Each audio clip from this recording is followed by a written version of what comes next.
জয় Hind students, চলো শুরু করা যাক আজকের ক্লাস। আজকে আমরা ক্লাস 10-এর ম্যাথমেটিক্স নিয়ে আলোচনা করব। তো চলো শুরু করা যাক আজকের ক্লাস। দেখে নিই আজকের ক্লাসে কি আছে।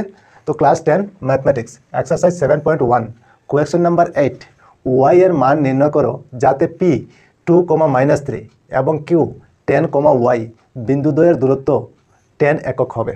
ঠিক আছে, তো ওয়াই এর মান কত আমাদের বের করতে হবে। আর ওইখানে দুইটা বিন্দু আমাদের দেওয়া আছে, আর দুইটা বিন্দুর দূরত্ব হলো 10 একক। ঠিক আছে, তো চলো প্রথমে কি লিখব। তো চলো প্রথমে আমরা ওই দুইটা বিন্দু ওইখানে লিখে নিই। কি আছে, পি প্রথম হলো পি 2,-3 একটা বিন্দু, তারপর আরেকটা বিন্দু হলো কিউ 10, ওয়াই। তো পি আর কিউ হলো আমাদের দুইটা বিন্দু। ঠিক আছে, চলো তো আমরা ওইখানে লিখতে পারি এখানে x1 = 2 লিখতে পারি। এই 2 হবে x1। ঠিক আছে, তারপর y1 ইকুয়াল দিয়ে ওইখানে -3 আছে, ওইটা হয়ে যাবে y1 -3। ঠিক আছে, তারপর x2 ইকুয়াল আমরা লিখতে পারি ওইখান থেকে 10 লিখে নিলাম। তারপর y2 হবে কত, ওইখানে দেখো y আছে, ওইটা হবে y2। বুঝতে পেরেছো নিশ্চয়? ঠিক আছে, চলো তারপরে আগে। এখন আমরা PQ এর দূরত্ব বের করতে পারি। সুতরাং PQ এর দূরত্ব ইকুয়াল আমরা ফর্মুলা জানি √x2 - x1 হোল স্কোয়ার। ঠিক আছে, তারপর plus y2 - y1 whole square. ঠিক আছে, ওইটা হলো আমাদের দূরত্বের ফর্মুলা। ঠিক আছে, বুঝতে পেরেছো নিশ্চয়? আচ্ছা চলো তারপরে আগে। এখন কি লিখতে পারি, এখন আবার √ওভার দিয়ে দেবো, √ওভার দিয়ে দিলাম। এখন দেখো ওইখানে x2, তো x2 আমাদের কত আছে 10, তো আমরা 10 লিখতে পারি, 10 লিখে নিলাম। তারপর ওইখানে দেখো মাইনাস, তো মাইনাস দিয়ে দিলাম। তারপর আছে x1 কত আছে 2, তো আমরা 2 লিখতে পারি। তারপর হোল স্কোয়ার।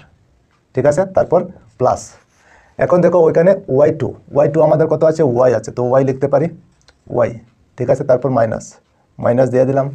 এখন দেখো y1, তো y1 কত আছে -3, তো আমাদের -3 লিখতে হবে, -3।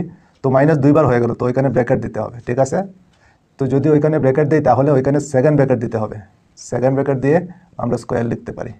ঠিক, বুঝতে পেরেছো নিশ্চয়? আচ্ছা চলো তারপরে আগে। এখন আবার √ওভার দিয়ে দেবো।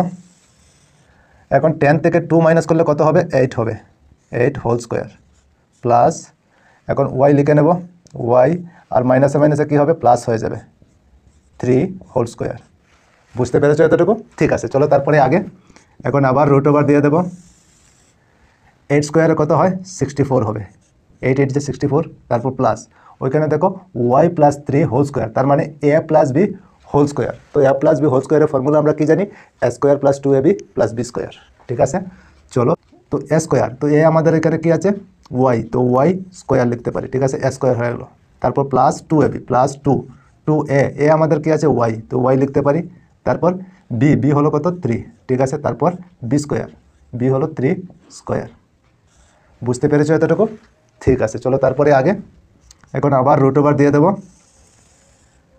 64 লিখে নিলাম, তারপর প্লাস y² প্লাস 2 আর 3 ইন্টু করলে কত হবে 6y। ঠিক আছে, তারপর প্লাস 3 স্কোয়ারে কত হবে, 3 3 যা 9 হবে। ঠিক আছে, চলো তারপরে আগে আবার √ওভার দিয়ে দেবো। এখন y² আগে লিখে নিই, y² প্লাস 6y প্লাস ওইখানে দেখো 64 প্লাস আছে আর 9ও প্লাস আছে, তো ওই দুইটা প্লাস করলে কত হবে, 64 আর 9 73 হয়ে যাবে, 73। বুঝতে পেরেছো? 4 আর 9 13 এর 3, 1 থাকবে, 1 আর 6 7। ঠিক, বুঝতে পেরেছো নিশ্চয়? তো PQ এর দূরত্ব আমরা কি পেলাম, √y² প্লাস 6y প্লাস 73। ঠিক আছে, আচ্ছা ওইখানে দেখো কোয়েকশনে দেওয়া আছে বিন্দু দ্বয়ের দূরত্ব 10 একক, মানে বিন্দু দুইটার দূরত্ব হলো 10 একক। তো আমরা ওইখানে লিখতে পারি, সুতরাং প্রশ্নে বলা হয়েছে যেহেতু, তো আমরা লিখতে পারি প্রশ্ন মতে কি লিখতে পারি, PQ = 10। এইভাবে আমরা লিখতে পারি, PQ এর দূরত্ব হলো 10 একক, তো আমরা PQ = 10 লিখতে পারি। ঠিক আছে, চলো তারপরে আগে। এখন পি কিউ ইকুয়াল আমরা কি পেয়েছি root over y square plus 6y plus 73, তো ওইটা আমরা লিখতে পারি। চলো root over y square plus 6y plus 73 equal দিয়ে ওইখানে 10 আছে তো 10 লিখতে পারি। এতটুকু বুঝতে পেরেছো নিশ্চয়? আচ্ছা চলো তারপরে আগে এখন কি করতে পারি, এখন দেখো ওইখানে রুট ওভার আছে, ওইখানে রুট ওভার নেই, তো কি করতে পারি এখন উভয় দিকে বর্গ করিয়া পাই, তো ওই রুট ওভারটাকে আমাদের এখন উঠাতে হবে, ঠিক আছে? উঠানোর জন্য ওইখানে বর্গ করতে হবে, দুই দিকে যদি আমরা বর্গ করি তাহলে রুট ওভার উঠে যাবে, ঠিক আছে? চলো root over y square plus 6y plus 73 whole square মানে বর্গ ইকুয়াল দিয়ে 10 হোল স্কোয়ার হয়ে গেল, উভয় দিকে বর্গ করা। বুঝতে পেরেছো নিশ্চয়? আচ্ছা চলো তারপরে আগে এখন আমরা জানি রুট ওভার আর স্কোয়ারে ক্যান্সেল হয়ে যায়, যদি ক্যান্সেল হয়ে যায় তাহলে আমরা লিখতে পারি Y square plus 6y plus 73, ঠিক আছে? স্কোয়ার চলে গেল, রুট ওভার চলে গেল, ঠিক কি না? ঠিক আছে চলো তারপরে আগে ইকুয়াল দিয়ে 10 স্কোয়ারে কত হবে 100, তো আমরা 100 লিখতে পারি, 10 10 যা 100 হয়, ঠিক আছে? আচ্ছা চলো তারপরে আগে এখন ওয়াই স্কোয়ার লিখে নেব প্লাস 6y প্লাস 73, আর এখানে প্লাস আছে ওইটা যদি ভিতরে আসে তাহলে মাইনাস হয়ে যাবে, 100 ইকুয়াল 0। বুঝতে পেরেছো নিশ্চয়?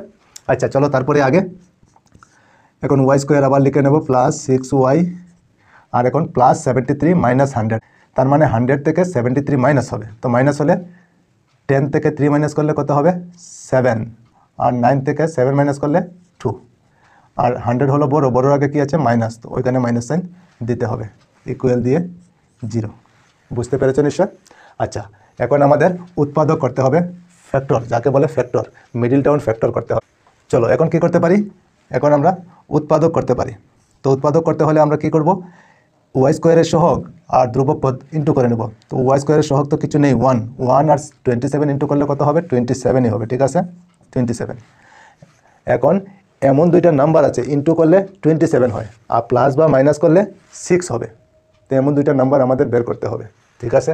কত, তো আমরা লিখতে পারি 3 আর 9, 3 আর 9 ইন্টু করলে কত হবে 27 হবে, ঠিক কি না? আর 9 থেকে 3 মাইনাস করলে কত হবে 6 হবে কি না? হ্যাঁ হবে। আচ্ছা তাহলে আমরা লিখতে পারি ওয়াই স্কোয়ার প্লাস 9 মাইনাস 3, 6 হয়ে গেল, ঠিক আছে? কিন্তু ওয়াই বাকি, ওইখানে ব্র্যাকেট দিয়ে আমরা ওইখানে ওয়াই লিখতে পারি মাইনাস 27 ইকুয়াল 0। বুঝতে পেরেছো নিশ্চয়? আচ্ছা চলো তারপরে আগে এখন ওয়াই স্কোয়ার আবার লিখে নেব প্লাস 9y মাইনাস দিয়ে আবার 3y মাইনাস 27 ইকুয়াল 0। বুঝতে পেরেছো নিশ্চয়? আচ্ছা চলো তারপরে আগে এখন আমরা কমন নিতে পারি, দেখো ওই দুইটা থেকে কি কমন নিতে পারি, ওয়াই কমন নিতে পারি, তো ওয়াই কমন নিলে বাকি কি থাকবে, ওইখানে দুইটা ছিল একটা চলে গেছে আর একটা থাকবে ওয়াই, প্লাস ওইখানে একটা ওয়াই ছিল একটা ওয়াই চলে গেছে, বাকি কি থাকবে 9। বুঝা গিয়েছে নিশ্চয়? আচ্ছা তারপরে মাইনাস, এখন ওই দুইটা থেকে কি কমন নিতে পারি, ওইখানে দেখো 3 আছে ওইখান থেকেও 3 কমন নিতে পারি, চলো 3 কমন নিলে বাকি কি থাকবে ওয়াই থাকবে, ঠিক আছে? মাইনাসে মাইনাসে কী হবে প্লাস হয়ে যাবে, আর 3 দিয়ে 27কে ডিভাইড করলে কত হয় 9 হবে, তো 9 আমরা লিখতে পারি 9 ইকুয়াল 0। বুঝতে পেরেছো নিশ্চয়? আচ্ছা চলো তারপরে আগে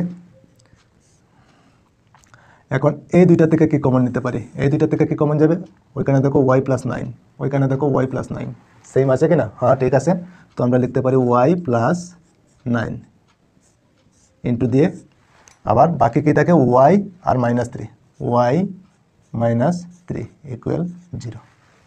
বুঝতে পেরেছো নিশ্চয়? আচ্ছা এখন আমরা কি করতে পারি, আইদার অর লিখতে পারি, either y plus 9 equal 0 or y equal, ওইখানে 9 প্লাস আছে যদি ওই দিকে যায় তাহলে মাইনাস হয়ে যাবে, ঠিক আছে? ওয়াই ইকুয়াল মাইনাস 9, ঠিক। আচ্ছা অর দিয়ে আবার অর ওয়াই মাইনাস 3 ইকুয়াল 0, ঠিক। তো এখন ওয়াই ইকুয়াল 3 ওইখানে মাইনাস আছে যদি ওই দিকে যায় তাহলে কি হবে প্লাস হয়ে যাবে, ঠিক আছে? তো ওইখানে ওয়াই ইকুয়াল 3 পেলাম, ঠিক আছে? তো ওয়াইয়ের ভ্যালু আমরা কি পেলাম, একটা হলো -9 আর একটা হলো 3। ঠিক আছে, তো ওইখানে কি বলা হয়েছে, ওয়াই এর মান নির্ণয় করো। তো আমরা লিখতে পারি সুতরাং ওয়াই এর মান কি লিখতে পারি, -9 অথবা 3, ওই দুইটা হবে আমাদের আনসার। হয় -9 হবে আর না হয় 3 হবে। ঠিক, তো নিশ্চয়ই তোমরা বুঝতে পেরেছো। তো ঠিক আছে, আজকে এই পর্যন্তই থাক। আবার অন্য কোনো ক্লাসে তোমাদের সঙ্গে দেখা হবে। সবাই ভালো থেকো, সুস্থ থেকো আর মন দিয়ে পড়াশোনা করো। জয় হিন্দ, বন্দে মাতরম।